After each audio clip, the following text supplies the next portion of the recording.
It is Wednesday, December 16th. I'm Sam Cedar. And I'm Lucy Steiner. Which one of these stories will you be talking about today? A looming wave of evictions is expected to hit Black and Latino families especially hard. Meanwhile, the GOP's intra-party feuding in Georgia is reaching new heights of absurdity. Donald Trump is busily raising money for the Senate runoff in the state, but there's a real question of how much of it is going to his party candidates. And lastly, federal regulators are poised to approve a second coronavirus vaccine this week, this one from Moderna. And for the first time in the United States, a take-home COVID-19 test is soon headed to drugstore shelves. You're listening to Majority.fm's AM Quickie, and these are the stories you need to know.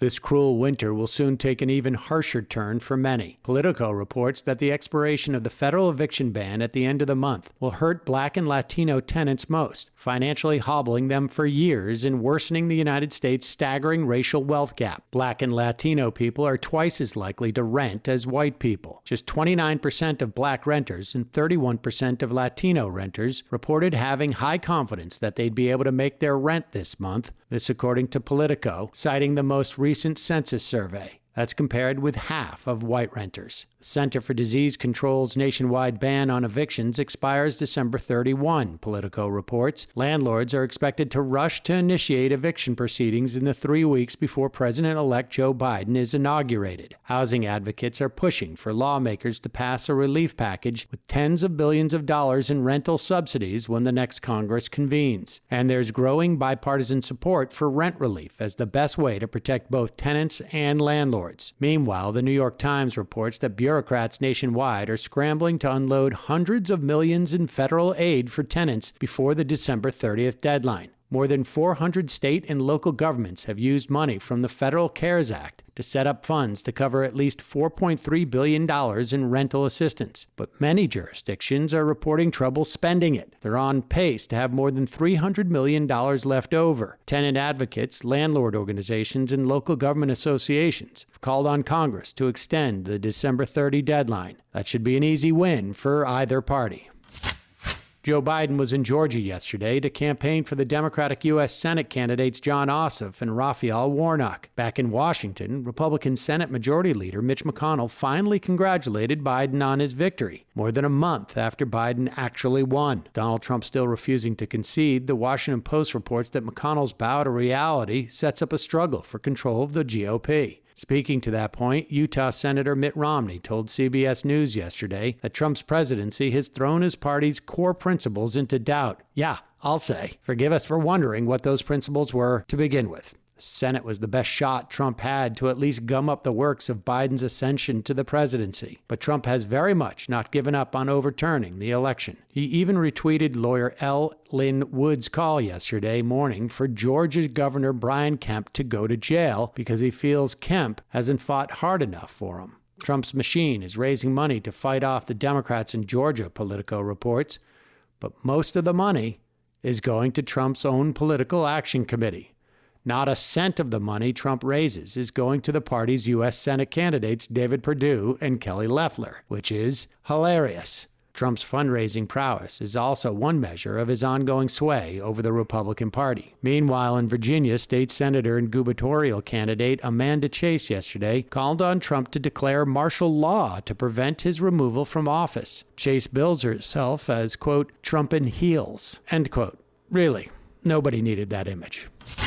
At last, hundreds more hospitals around the country began dispensing COVID-19 shots to their workers yesterday in a rapid expansion of the U.S. vaccination drive, according to the Associated Press. Meanwhile, a second vaccine moved to the cusp of government authorization. A day after the rollout of the Pfizer's coronavirus shots, the Food and Drug Administration said its preliminary analysis confirmed the effectiveness and safety of the vaccine developed by Moderna and the National Institutes of Health. A panel of outside experts is expected to vote to recommend the formula on Thursday, with the FDA's green light coming soon after. The Moderna vaccine uses the same technology as Pfizer's and showed similarly strong protection against COVID-19, according to the AP. However, Moderna's vaccine is easier to handle because it does not need to be kept in a deep freeze. Another weapon against the outbreak can't come soon enough. The number of dead in the U.S. passed a staggering 300,000 on Monday. On average, there are now 2,400 deaths and over 210,000 new cases per day. Hospitals are strained nationwide. The Los Angeles Times reports that L.A. County, home to 10 million people, has fewer than 100 beds available in intensive care units. Also yesterday, regulators approved the first home test for COVID-19 that doesn't require a prescription. According to the AP, the test from Australian manufacturer Looming will soon be available at pharmacies and for purchase online, priced around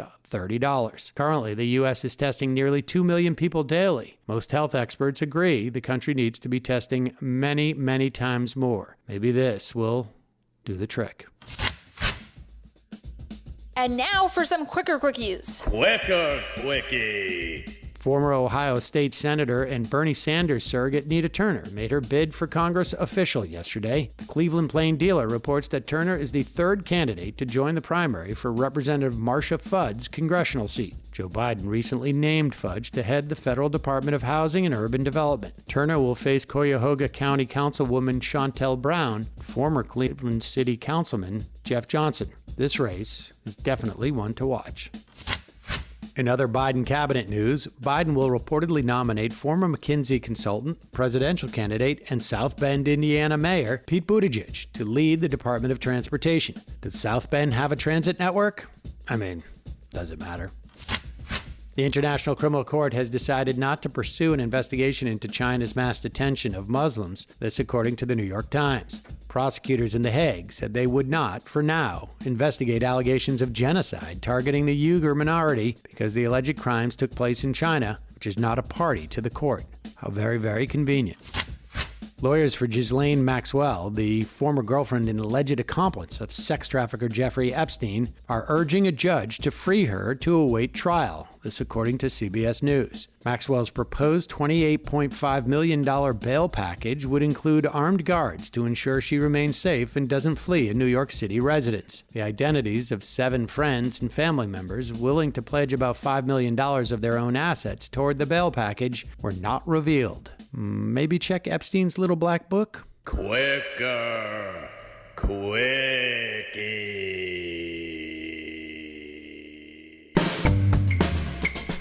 That's all for the AM Quickie. Join us this afternoon at noon live for the Majority Report or later as a podcast.